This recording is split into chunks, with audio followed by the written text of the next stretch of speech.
Hello everyone, welcome to my YouTube channel. आज के इस लेक्चर में हम डिस्कस करने जा रहे हैं characteristics of an observe play. मेरा जो प्रीवियस लेक्चर था उसमें मैंने आप लोगों के साथ डिटेल में डिस्कस की थी कैरेक्टरिस्टिक्स ऑफ ऑब्जर्व प्ले। जो रिमेनिंग वंस हैं 4-5 जो कैरेक्टरिस्टिक्स हैं वो आज के इस लेक्चर में हम डिस्कस करेंगे। उसके साथ ही साथ हम इस जो प्ले है वेटिंग फॉर गोडोट, इसकी डेट ऑफ पब्लिकेशन, इसमें एक्ट कितने हैं, इसकी सेटिंग क्या है और कैरेक्टर कौन कौन से हैं इस प्ले के अंदर, वो हम डिस्कस करेंगे। तो चलिए हम स्टार्ट करते हैं इसकी कैरेक्टरिस्टिक्स से। There is atmosphere of cruelty, everything seems to them in chaos. यहाँ पर जो है ओप्रेशन की जो है वो एटमॉस्फेयर है। हर चीज़ आपको क्योस में नज़र आएगी, इंतशार में नज़र आएगी, डिस्ट्रक्शन हो रही होगी। Estragon tries to wipe Lucky's tears and get kick for his pains. और एस्ट्रागोन जो है वो लकी के टीयर्स को जो है वो साफ़ करने की कोशिश करता है ताकि उसकी पेन्स को जो है वो कम कर सके। The human relationship found no place, human relationship के अंदर कोई जगह नहीं है एक दूसरे के लिए। यहाँ पर एक दूसरे का के साथ एहसास करना, एक दूसरे का दर्द बांटना, एक दूसरे की तकलीफ बांटना जो है वो ऑलमोस्ट इम्पॉसिबल हो चुका है। Everything seems to be in chaos and so was the world around them. वहाँ पर हर चीज़ जो है वो केओस में है, हर चीज़ में डिस्ट्रक्शन है, हर कोई पेन में है, हर कोई जो है वो डिप्रेशन में है, हर कोई डिसअपॉइंटेड है। तो इसीलिए हर चीज़ पेन में है, तो एटमॉस्फेयर भी उनके अराउंड जो भी है वो पेन में है। Secondly, the atmosphere of this play is blend of wit and humor. जो प्ले का एटमोसफियर है it's a blend of wit and humour. यहाँ पर जो आप लोगों का राइटर है he uses the mix of words, playing this words, और वो कभी कभी मज़ाहिया अंदाज में बात करता है। उसके अलावा इसने यूज़ किया है फार्स को, एब्सर्डिटी को, पेथोस को। Its pathos means is extreme mental stage and a quality of human beings that arouses emotions and even occasionally anguish, which is akin to tragic. और जो इसके अंदर एक और बात डिस्कस की गई है वो है एंग्विश। तो एंग्विश जो होता है ये एक एक्सट्रीम मेंटल डिस्ट्रेस होती है, और ये वाली क्वालिटी जो है, जो एंग्विश की क्वालिटी होती है, वो ट्रैजिक जो प्लेज होते हैं उनके अंदर होती है। एकिन टू ट्रैजिक का मतलब ये है कि रिलेटेड टू ट्रैजिक, ट्रैजिक जो प्लेज होते हैं उनके अंदर होती है। Waiting for Godot can not be called tragic because it has some movements of tragic anguish. तो इसके अंदर अगर कुछ मूवमेंट है ट्रैजिक एंग्विश के तो हम इसे ये नहीं कह सकते कि ये टोटली एक ट्रैजिक प्ले है। It lacks sensibility which is believe to be common attributes of most tragedies. इसके अंदर सेंसिबिलिटी नहीं है, सेंस नहीं है, करेक्टर की समझ नहीं आ रही, प्ले की समझ नहीं आ रही, स्टोरी की समझ नहीं आ रही, तो ये चीज़ें इसमें नहीं हैं। इसीलिए ये ट्रेजेडी नहीं है, क्योंकि जो ट्रेजेडी होती है उसमें एक सेंसिबल स्टोरी होती है। या इट डिपिक्ट्स द डिस्पेयर, इसमें डिस्पेयर है, डिजेक्शन है, डिसअपॉइंटमेंट है, डिस्ट्रेस है, which in view of slenderness of hope है, मतलब हमारे पास लैक ऑफ होप है। Is nothing sort of heroic, इसमें कोई ऐसी हीरोइक बात नहीं है जो रिलेटेड हो ट्रेजेडी के साथ। Pozzo in a second act acquires near tragic status. There is something very moving in the plight of Estragon. जो एस्ट्रागोन है उसने जो प्रॉमिस किया था, ठीक है, उसमें एक डाउट क्रिएट हो गया है। Who sleeps on as the boy tells, वो सोया रहता है पूरे प्ले के अंदर। आप देखें तो वो सोया हुआ आता है और एक बॉय आता है round about of 12 years of age. वो व्लादिमीर से कहता है that Godot wouldn't come even that day. वो कहता है कि आज भी गोडोट जो है वो नहीं आने वाला। In fact it depends on evidence, although उसने एस्ट्रागोन ने उसे कहा है, इससे प्रॉमिस किया है कि गोडोट आएगा, लेकिन उसने कहा कि नहीं आएगा। इफ़ एविडेंस शेयर्स हिम और her view with people to them they would be tragic. अगर वो एविडेंस भी दूसरे लोगों के साथ शेयर करता है, ओके वेल, जो लोग एक दूसरे के साथ अपनी फीलिंग्स को, अपनी प्रोमिसेस को, अपनी एविडेंस को शेयर करते हैं उनके लिए तो ये होगा tragic. But those who do not share any of their opinion with them to them the play would be comic. तो उनके लिए ये कॉमिक होगा। वो जो एक दूसरे के साथ अपनी फीलिंग्स को शेयर करते हैं उनके लिए ये होगा ट्रैजिक, लेकिन जो शेयर नहीं करते उनके लिए ये होगा कॉमिक।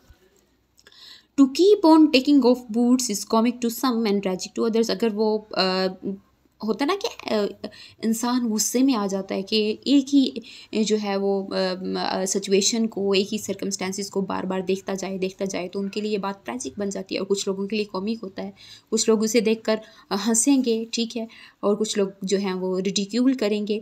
दैट इज़ वाई वो call it a tragic comedy. इसीलिए हम कहते हैं कि यह ट्रैजिक कॉमेडी है, इसमें थोड़ी सी ट्रेजिडी भी है, थोड़ी सी कॉमेडी भी है। The loss of identity is also one of the major characteristics of absurd plays. Loss of identity loss identity खत्म हो जाती है, शनाख्त खत्म हो जाती है। Like in the second act, the two tramps shows their loss of identity. दोनों आप देखें तो ये दोनों जो एमलेस कैरेक्टर्स हैं, एस्ट्रागोन और व्लादिमीर का कैरेक्टर, वो शो करते हैं लॉस ऑफ आइडेंटिटी को। These twos are old acquaintances. पुराने एक दूसरे को जानने हैं, पुराने एक दूसरे से को जानने वाले एक दूसरे को जानते हैं, but they are no longer share of their own identity, लेकिन अपनी आइडेंटिटी को शेयर नहीं करते। Their relationship is in doubt at present stage में उनका रिलेशनशिप जो है वो डाउट में है। They merrily wait for ultimate extension, वो एक अल्टीमेट एक्सटेंशन का ह्यूमन बींग्स के ख़त्म होने का, अपनी लाइफ के ख़त्म होने का वेट कर रही हैं। Response to which they are look forward with longing and horror, वो खौफ के साथ और ख्वाहिश के साथ उस चीज़ का इंतज़ार कर रहे हैं कि एक्सटेंशन हो जाए, लाइफ की एग्जिस्टेंस ख़त्म हो जाए। एक्सटेंशन का मतलब है कि नो लॉन्गर लाइफ एग्जिस्टेंस, ठीक है। Response to which they are look forward, इसीलिए वो इंतज़ार कर रहे हैं, ख्वाहिश रखते हैं, खौफ में भी हैं। And also disbelieve for having been frustrated too long, और इस बात पर भी वो अब उनका यकीन ख़त्म हो गया कि उन्हें लॉन्गरली और कंटिन्यूसली उनको जो है फ्रस्ट्रेटेड मूड में वेट करना है। To absurdists this was the condition of the world all around them. absurdist के लिए सेकेंड वर्ल्ड वार के बाद यही कंडीशन थी कि वो चाहते थे कि एक्सटेंशन हो जाए, ह्यूमन बींग्स ख़त्म हो जाएं, क्योंकि everything for them was still stuck. This play is really an absurd one, for it shares all the characteristics of an absurd school of thought. तो ये वेटिंग फॉर गोडॉट प्ले जो है वो absurd one है, क्योंकि इसके अंदर सारी कैरेक्टरिस्टिक्स हैं। हमने सारी कैरेक्टरिस्टिक्स को बड़े क्लियरली जो है वो डिस्कस किया है। एमलेसनेस ना है, इम्पॉसिबल एक्शन है, स्टोरी नहीं है, प्लॉट नहीं है, डायलॉग्स नहीं है, कन्वर्सेशन नहीं है, होप नहीं है, डिजेक्शन है, डिस्ट्रेस है, डिसअपॉइंटमेंट है। उसके अलावा इसके अंदर जो है वो थोड़ी सी एंग्विश है। Its central theme, that is futility of human existence, is very much absurd. It has no story, no action. Central theme इसका है uselessness as a consequence of having no practical results. कोई practical result नहीं हो रहा, no action, no story. Unlike good place, absurd drama does not rely on witty and pointed dialogues. इसमें witty pointed dialogue नहीं है, same dialogue है, monotonous dialogue है, monotonous routine है, मोनोटोनस टाइम है, टाइम स्टिल है। Rather it often consist of incoherent babbling, and same is the case with this play as well. जो आपके पास absurd प्लेस होते हैं उनमें इनकोहेरेंट बैबलिंग होती है, कोहेरेंस और कोहेरेंस का कोई जो है कॉन्सेप्ट ही नहीं है डायलॉग में। तो इस प्ले के केस में भी बिल्कुल ऐसे ही है। The setting is nothing more than a bare tree on a lonely road. इसमें सेटिंग कुछ भी नहीं है, सिर्फ एक बेयर रोड के ऊपर, एक लोनली रोड के ऊपर एक बेयर ट्री है, उसके ऊपर लीव्स नहीं है, लीव्सलेस है, बैरन है। The only change that takes place in second act, the tree is shown with some leaves which was barren before. अब इसमें सिर्फ एक ही जो है वो चेंज आया है इसके अंदर कि ट्री जो है पहले वो बैरन था, उसके ऊपर लीव्स नहीं थे, लीवलेस था, अब उसके ऊपर जो है वो लीव्स आ गई हैं थोड़े बहुत। कंक्लूजन ये है, however we can say that this is only one sided view of life that these people है। उन लोगों का जो है वो जो लाइफ गुजार रहे हैं वो ज़िंदगी की एक साइड है, ठीक है, तस्वीर का एक रुख है। दूसरा रुख जो है, they know doubt some misery all around and depicted it, but there are other side of this life। इस ज़िंदगी के दूसरा जो है रुख भी है, दूसरा मंजर भी है, of joys, of happiness, of human relation that they ignored। human relation भी है।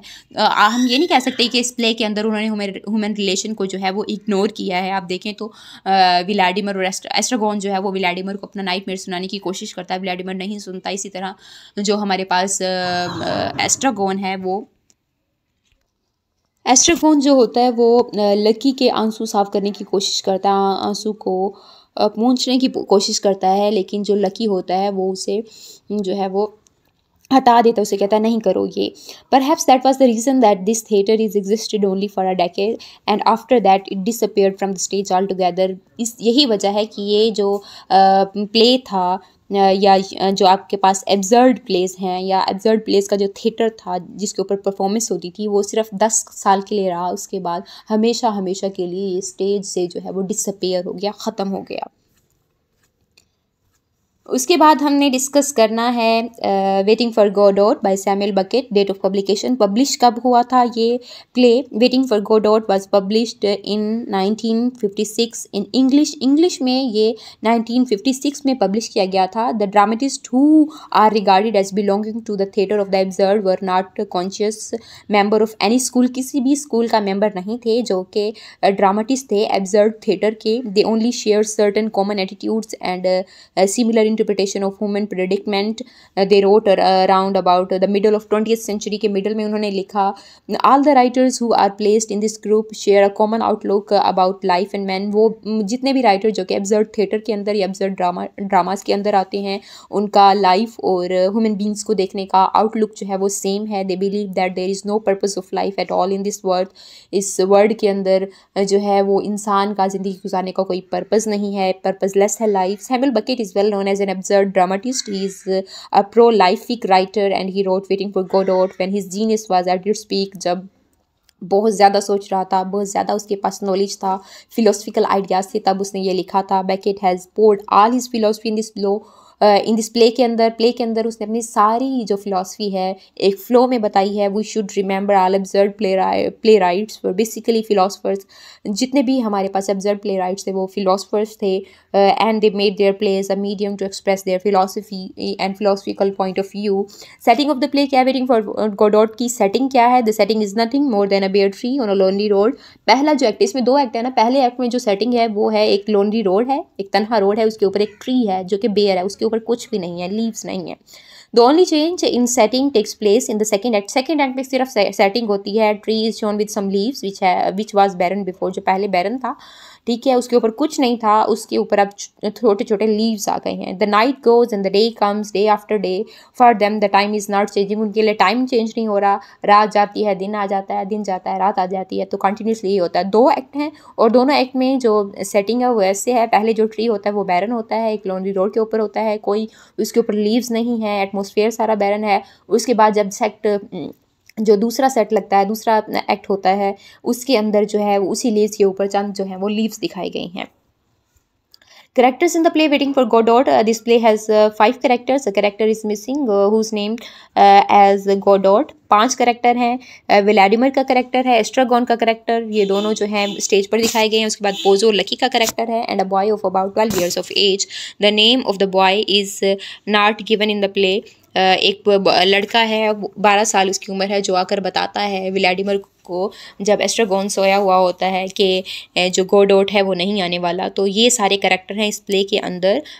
Vladimir, Estragon, Pozzo, Lucky, 12 years of age a boy, और उसके अलावा एक करेक्टर है गोडोट जो कि मिसिंग करेक्टर है और इमेजिनरी करेक्टर कह सकते हैं. That's all for today. अगर आपको कोई क्वेश्चन पूछना है या कुछ कहीं से कुछ आप लोगों को समझ नहीं आया तो आप कमेंट बॉक्स में बता सकते हैं. इसके अलावा जितने भी क्वेश्चंस मैंने आप लोगों के साथ डिस्कस किए थे लेक्चर नंबर 1 में, वो सारे क्वेश्चंस जो हैं मैं लेक्चर वाइज जो है वो डिस्कस करूँगी. तो उसके लिए आप लोगों ने इंतज़ार करना है. Thanks for watching.